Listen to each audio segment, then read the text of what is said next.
اتشخصت بقرنية مخروطية يا دكتور، كده خلاص النظر راح ومش هعرف اشوف كويس تاني؟ ما تخافش.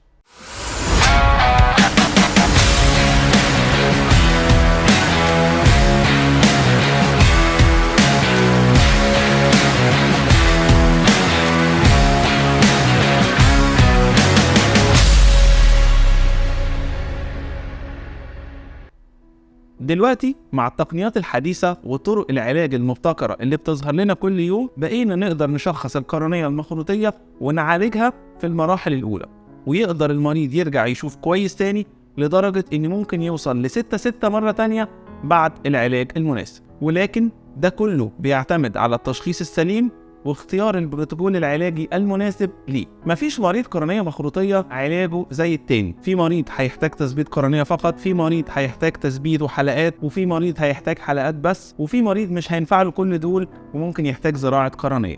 وحتى لو زراعة قرنية ممكن يحتاج قرنية جزئية أو قرنية كلية. طب كل ده بيتحدد إزاي؟ لازم المريض يجيلنا ونعمل الكشف اللازم والفحوصات اللازمة اللي عن طريقها بنحط له خطة العلاج المناسبة ليه هو بس، عشان يقدر يوصل لأحسن نتيجة تناسبه إن شاء الله. بشكل عام عندنا كذا تول في إيدينا للعلاج. أولهم عملية تثبيت القرنية، ودي بتبقى في المراحل الأولى ووظيفتها وقف تدهور العين وتثبيت القرنية عند المرحلة اللي شخصنا فيها المريض عشان نمنع تدهورها للمراحل الأسوأ. بعد عملية التثبيت نقدر نبدأ في مرحلة تأهيل النظر، وده بيبقى عن طريق مجموعة من الإجراءات زي زراعة الحلقات عن طريق الفيمتوليزر، أو العدسات الصلبة الخارجية، أو زراعة العدسات التوريك أو اللي بتصلح الاستجماتيزم. والإجراءات دي بتختلف من مريض للتاني.